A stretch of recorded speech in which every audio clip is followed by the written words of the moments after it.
শুভ দুপুর। আজকের দুপুরটা কিন্তু একটু অন্যরকম, কালকের দুপুরটা কিন্তু অন্যরকম ছিল, তাই না? তো একটু তো হাটকে হাটকে থাকতেই হবে, তাই নাকি? তো চলো আমি তোমাদের সাথে না আজকে শেয়ার করছি আজকের লাঞ্চ টেবিল। অনেক দিন তোমাদের সাথে লাঞ্চ টেবিল করে শেয়ার করিনি।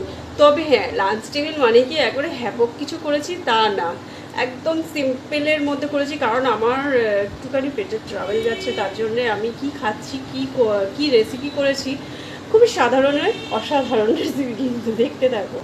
তো সাধারণে অসাধারণ রেসিপিটা দেখো, দেখো দেখো। এই যে এই হচ্ছে আমার পেঁপে সেদ্ধ। আমার না পেঁপে সেদ্ধ খেতে খুব ভালো লাগে। একটু নুন লাগে। আর আমার রেগুলার পেঁপে সেদ্ধটা আমি খাই। তো মাঝে মাঝে গ্যাপ হয়ে যায়, যখন ধরো একটুখানি দাঁড়িয়ে দাঁড়িয়ে খাচ্ছি, সেটা উচিত না দাঁড়িয়ে দাঁড়িয়ে খাওয়াটা। দাঁড়াও, বসে গেছি। হ্যাঁ, তো এবার দেখো আমি পেঁপে সেদ্ধটা কিন্তু ভাত দিয়ে মেখে খাবো না, ভাত দিয়ে মেখে খাইও না আমি। উপর একটু হালকা নুন লাগে। আর তোমরা যদি কাঁচা নুন খাওয়ার যাদের সমস্যা আছে, কাঁচা নুন আমিও খাই না, অ্যাভয়েডই করি কাঁচা নুন খাওয়াটা। কিন্তু তোমরা যখন, আমি তো ভাতে সেদ্ধ দিয়েছি, ভাতের মধ্যেই